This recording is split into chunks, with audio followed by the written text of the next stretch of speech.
السلام علیکم ورحمۃ اللہ وبرکاتہ۔ محمد ناصر بھائی نے بہون نگر سے سوال کیا ہے کہ کہا جاتا ہے کہ اگر کوئی شخص 70,000 دفعہ کلمہ طیبہ کسی مردے کے لیے پڑھے اور اس کو اصالہ ثواب کر دے تو اس کی مغفرت ہو جاتی ہے، بخشش ہو جاتی ہے۔ اور بعض لوگ اس طرح کرتے ہیں کہ 70,000 دفعہ پڑھ کر کسی عزیز کو اصالہ ثواب کرتے ہیں، پھر وہ کہتے ہیں اس کے لیے، پھر اپنے لیے پڑھنا شروع کر دیتے ہیں۔ تو کیا پہلی صورت میں اس کو ثواب ملتا ہے کہ نہیں ملتا، اور جس کے لیے بخشا اس کو ثواب ملتا ہے کہ نہیں ملتا، اس کا کیا حکم ہے؟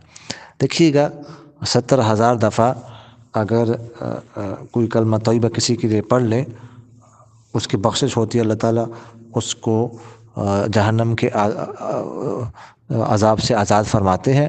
یہ بات کسی حدیث میں نہیں ہے۔ آپ صلی اللہ علیہ وسلم کی طرف اس کو منسوب کرنا یہ تو درست نہیں ہے۔